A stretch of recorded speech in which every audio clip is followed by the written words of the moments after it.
progression difficile dans les gravats. Les secours sont sur place depuis 24 heures, il reste encore des victimes sous les décombres. Les membres inférieurs sont sous les gravats, la partie supérieure est à l'air libre. Je demande une équipe médicale. J'ai une victime vivante, les 2 jambes cassées. On va procéder à une extraction. Nous sommes sur un exercice dans les décombres de la tour des célibataires de Mourenx.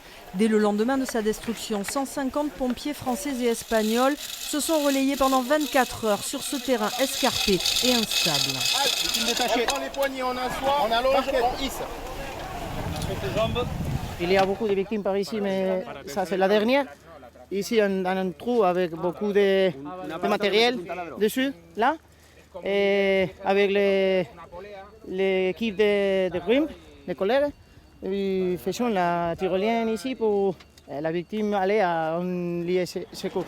93 personnes, mannequins ou volontaires sous les décombres.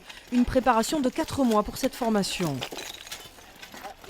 Il y avait 45 mannequins qui attendaient sagement, si je puis dire, depuis fin septembre dans la tour. Ils étaient répertoriés, cartographiés pour qu'on puisse étudier comment ils subiraient l'explosion, le foudroyage de la tour des célibataires.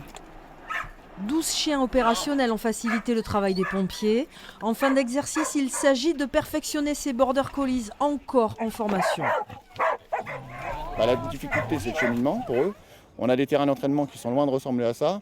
Et là, c'est vrai qu'on a un décombre avec tout ce qu'on peut retrouver sur un décombre, que ce soit du métal, et une progression qui est très difficile pour eux. Fais-le aboyer, Lulu, et tu récompenses sur place. Fais-le aboyer. Cet exercice permettra d'appréhender les conséquences d'un tremblement de terre ou d'une explosion de gaz dans un immeuble.